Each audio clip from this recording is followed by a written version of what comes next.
Sony বেটা নিচে আয়, মামা আইছে। ঠিক আছে মাম্মি, আমি আসতাছি। মামা, এভাবে হাসতাছো কেন? আরে মামা, তোমাকে কেমন লাগতাছে টাকলু হয়ে? এইদিকে আয়। এখন বলো মামা, কেমন আছো? হ্যাঁ ভালো আছি। কি খাবে তুমি? তোমার জন্য চা বানিয়ে নিয়ে আসবো? আরে না বেটা, চা বানানো লাগবে না, রাখ তুই। আরে মামা, তুমি জানো না আমি অনেক সুন্দর চা বানাতে পারি। দাঁড়াও, আমি বানিয়ে আনতাছি। এই নাও মামা। আরে বেটা, থ্যাংক ইউ। আরে বেটা, অনেক সুন্দর চা বানাইছো তুই। থ্যাংক ইউ মামা। ঠিক আছে বেটা, আমি এখন যাইতাছি। আচ্ছা মামা, ঠিক আছে। মামা বাই। বাই। এই নে বেটা 10 টাকা, নে চিপস খেয়ে নিস তুই।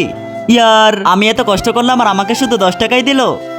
আরে আমার কাছে তো জাদুই গাছ আছে। তার আগে বন্ধুরা, তুমি কোন দেশকে ভালোবাসো? ইন্ডিয়াকে ভালোবাসো নাকি বাংলাদেশকে ভালোবাসো? যদি তুমি ইন্ডিয়াকে ভালোবেসে থাকো তাহলে লাইক করে চ্যানেলটিকে সাবস্ক্রাইব করে দাও। আর যদি তুমি বাংলাদেশকে ভালোবেসে থাকো তাহলে লাইক করে চ্যানেলটিকে সাবস্ক্রাইব করে কমেন্ট বক্সে বাংলাদেশের পতাকা দিয়ে যাও। আর না করলে আমি ভেবে নিব তুমি কোনো দেশকেই ভালোবাসো না।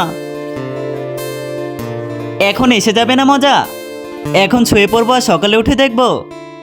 আরে যাই গিয়ে দেখে আসি কেমন হয়েছে। হ্যাঁ, এতগুলো টাকা?